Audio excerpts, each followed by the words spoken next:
কি বললো তোমার বউ? কি হলো তোমার হাসার? কি হলো, কি হলো বলো? লেওড়া খুশি মনে যে উতলি পড়ছে লেওড়া।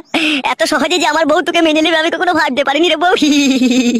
আমার মনে কিরকম একটা সন্দেহ হচ্ছে, ইয়ার ভিতরে নিশ্চয়ই কোনো গন্ডগোল রয়েছে। সব জিনিসে লেওড়া অত সন্দেহ করো কেন? তুমি জানো আমার বউকে ছিল, ও কত ভালো মেয়ে, ওই ব্যাপারটা মেনে নিয়েছে আমার মন বলছে।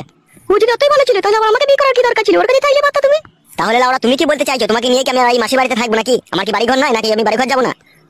আমি ওভাবে বলতে চাইনি, তুমি যেভাবে বুঝলে। আমার শুধু মনের মধ্যে এটুকু সন্দেহ হইলো, এত তাড়াতাড়ি তোমার বউ মেনে নিল তোমার ভালোবাসাটা, সেটাই বলতে চাইলাম তোমাকে আমি। एक बात बोलो बहू तेरे को, ऊपर वाले ने जब किसी को कोई चीज देता है ना तो छप्पड़ फाड़ के दे देता है, और जब कोई किसी को पास कोई चीज लेता है ना तो चप्पल मार मार के उसको जीना हराम करके ले लेता है छीन कर। তা কথা হচ্ছে বউ, আমার ভালোবাসাটা আর কি উপরওয়ালাও মেনে নিল, আমার বউ মেনে নিল। এখন তুই যদি আমাকে মেনে নিয়ে আমার বাড়ি যাস তাহলে আমি আর কি সুখটা পাই? দুটো বউকে একসাথে জড়িয়ে ধরে শুভ।